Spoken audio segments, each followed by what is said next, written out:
Madjack the Pirate is a 1998 Fox Kids animated series and is the fourth animated series created by Bill Kopp, who also created another show that I reviewed called Eek the Cat, and created two other shows that I've yet to have reviewed, Schnookums and Meat and Toonsylvania, that getting this right out of the way is just alright. I'll be as honest as I possibly can, Madjack the Pirate is one of those shows that I was honestly looking forward to watching for this review series, because while Bill Kopp is far from being a perfect creator, I mean, he was the creator of Schnookums and Meat after all, I did like Eek the Cat. While the show did have its major issues at the beginning, and its final season was not good, it was a showcase of how the term, don't judge a book by its cover, can go a long way, where the show in execution doesn't just involve a cat getting hurt, the show is memorable, clever, fun, and mostly is at its best whenever it doesn't just involve Eek getting hurt, and whenever it does, it results in some of the show's worst episodes, like the pilot episode or This Eeks Your Life. So when I heard that Bill Kopp was the creator of a show that involved pirates, I was intrigued, because there's a lot of fun and mileage that you can get out of a show about pirates. And with how much fun that Eek the Cat was, at least in seasons 2 through 4, I think that this kind of show is up Bill Kopp's alley. So I decided to binge watch this show, and I was underwhelmed. In Sean's network reviews, the show is definitely better than Schnookums and Meat and even Clutter, but it's very watered down in comparison to Bill Kopp's other shows. What's the premise of this show? This show revolves around an egotistical pirate named Madjack. After he gets captured by a trio of witches, who basically tried to force Madjack into marrying a sea monster, who is actually a beautiful woman in disguise, he comes across a giant anthropomorphic rat named Snuk, who then becomes his partner after Madjack saves him, and for the rest of the series, basically becomes an episodic kind of series from there. To get straight into the issues that I have with this show would be getting into what was happening with Fox Kids at the time.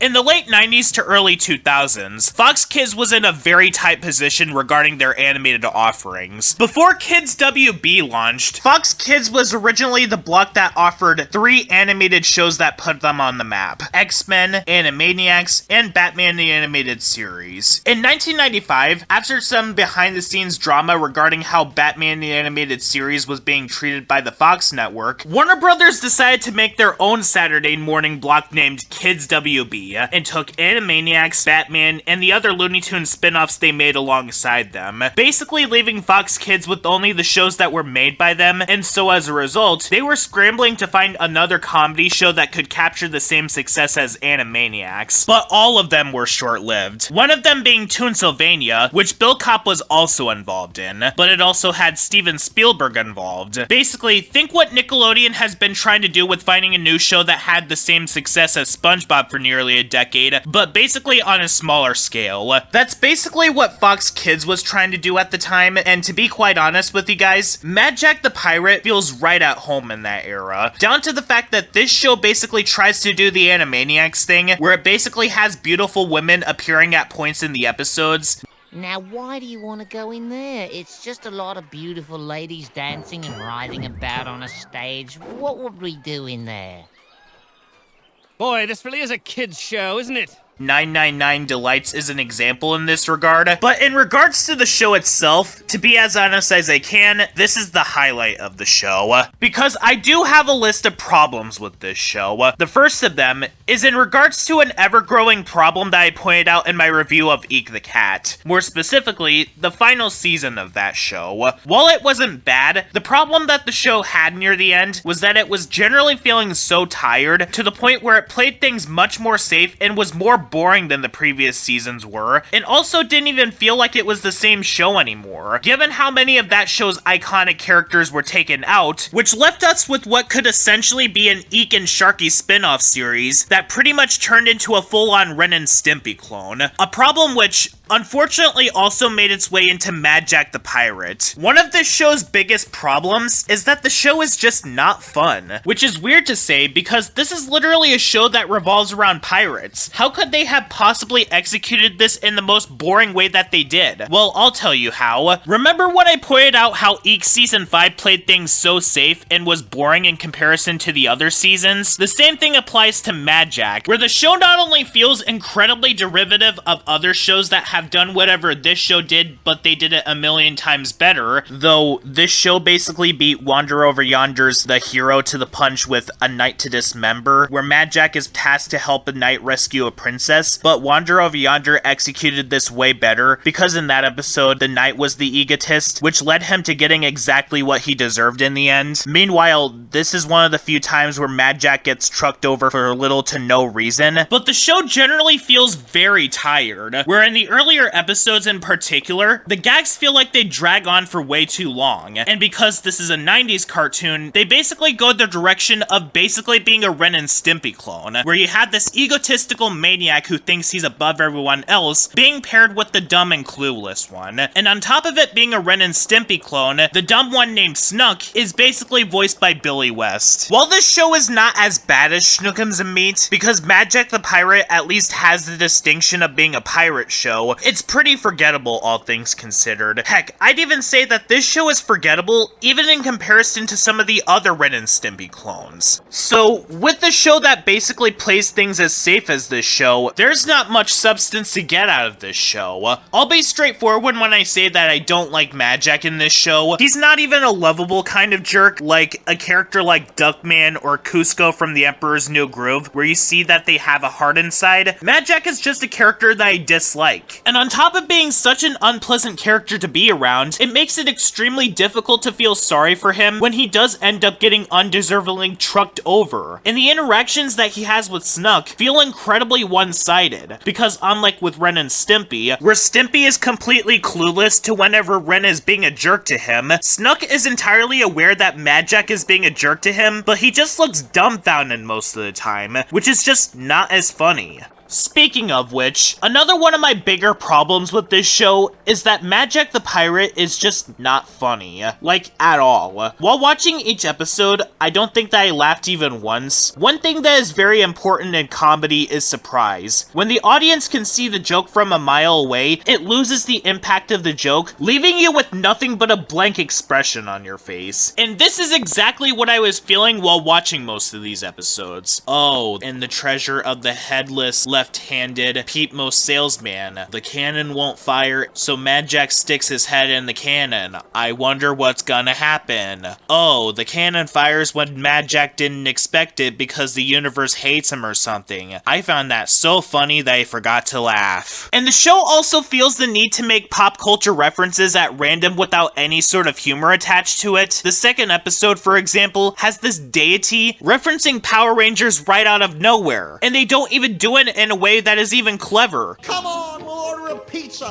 I have some videos here. You like the Power Rangers, don't you? There's a swimming pool out back. Come on, fellas, please. It's so lonely being a deity. Even some of the show's better episodes, like Lights, Camera, Snuk, don't even hold a candle to, say, the Eek the Cat episode Eek Sneak Peek, because it feels like they're holding back in regards to trying to make fun of corporate executives. And also, they run the gag of Madjack getting eaten by a dinosaur into the ground. Also, Uncle Mortimer feels like it came straight out of Johnny Test, but this show came out 7 years before that show came out. The only thing that is missing from this episode is the characters going all like, I think I've seen this somewhere before, while also not being subtle with it either. The dog character is literally named Scabby-Doo, and looks exactly like Scooby-Doo, and the island that Madjack is tasked with going to is the Hanna-Barbarians, following dangerously close into directly saying the name of another copyrighted company. And this show has one of the worst fourth wall jokes that I've ever seen in a cartoon show, and that's saying a lot, because people have been getting on to Rick and Morty lately for their overuse of fourth wall breaks. Basically, to give a bit of context, in the very first episode of the show, this one chicken character that's voiced by the talented Tom Kenny unknowingly walks into an oven, which leads to Madjack locking the oven up from the outside, heavily implying that he along with his crew ended up eating him. Well, at the end of that episode, the chicken ends up giving the audience a lecture about how he's unharmed. Not only is this joke dragged on like most of the other jokes in this show, but it also feels like it's talking down to its audience.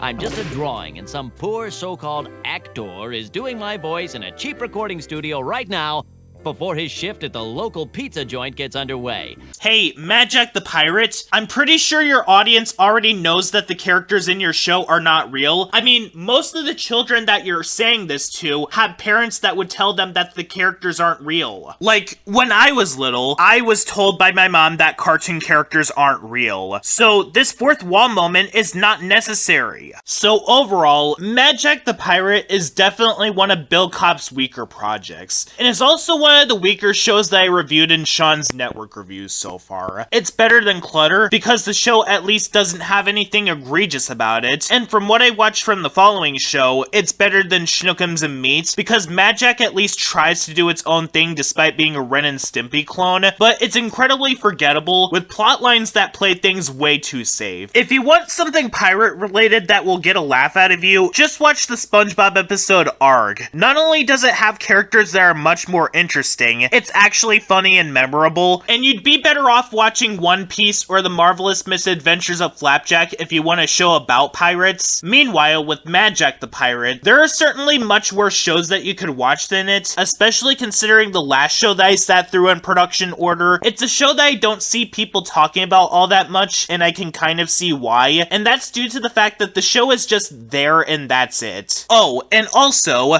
just like Thundercats Roar, this show also ends with the main characters getting arrested, and they end up getting arrested for shoplifting, not because they stole a priceless artifact, which basically ends the series on a sour note, which is definitely my least favorite kind of finale in a series, because the way that the show gives you a final impression of these characters is by having something repulsive happen, or leaving the show off on something awful happening to the characters.